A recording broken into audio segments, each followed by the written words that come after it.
আরজিকর হাসপাতালে চিকিৎসকের ধর্ষণ খুনের ঘটনার পর 18 দিন পেরিয়ে গিয়েছে এবং তারপর সেমিনার রুমের একটি ভিডিও ভাইরাল হয়েছে।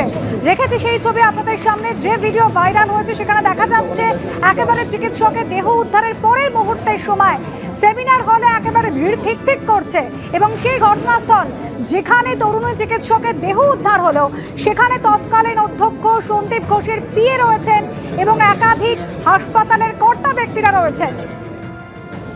9 আগস্ট দেহ উদ্ধার হয়েছিল তরুণী চিকিৎসকের এবং যে সেমিনার রুম একেবারে প্লেস অফ অকারেন্স যেখান থেকে চিকিৎসকের দেহ উদ্ধার হলো, প্রশ্ন উঠেছিল একেবারে প্লেস অফ অকারেন্সকে প্রথমেই কেন কর্ডন অফ করে দেওয়া হলো না।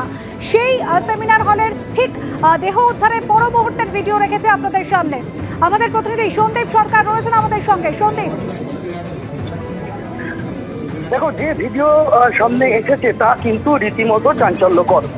18 দিন পর, ঘটনা ঘটে যাওয়ার 18 দিন পর এই ফুটেজ সামনে এলো, যেখানে দেখা যাচ্ছে যে 4 তলায় অর্থাৎ আরজিকর হাসপাতালের এমার্জেন্সি বিল্ডিং এর 4 তলায় চেস্ট মেডিসিন বিভাগের লাগোয়া যে সেমিনার রুম রয়েছে, যে সেমিনার রুমে ওই তরুণী চিকিৎসকের দেহ পড়েছিল, সেই সেমিনার রুমের ভেতরে গিজগিজ করছে ভিড়। অন্তত এই ভাইরাল ফুটেজে যতজনকে দেখা যাচ্ছে ন্যূনতম সংখ্যাটা 30-এর কম নয়।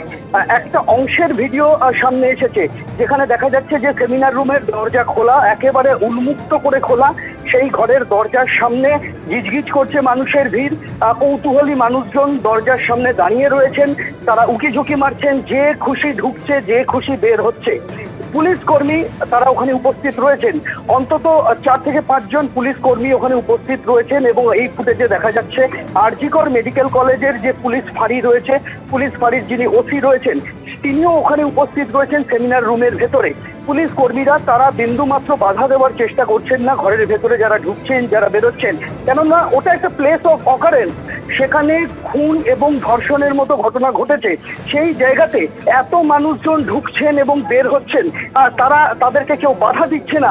প্রিয় নষ্ট হয়ে যাওয়ার আশঙ্কার বিষয়টা তাদের বিন্দুমাত্র মাথায় আসছে কিনা আমরা জানি না। অন্তত এই ভিডিও ফুটেজ দেখে কিন্তু সেটা মনে হচ্ছে না যে কেউ সেই মুহূর্তে যারা ওখানে ঢুকছেন বা বেরোচ্ছেন তাদের বাধা দেওয়ার চেষ্টা করেছিলেন।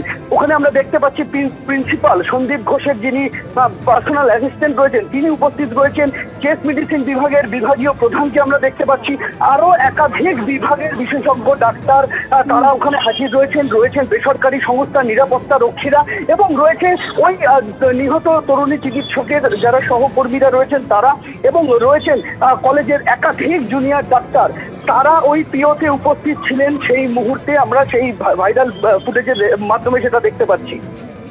ধন্যবাদ সন্দীপ।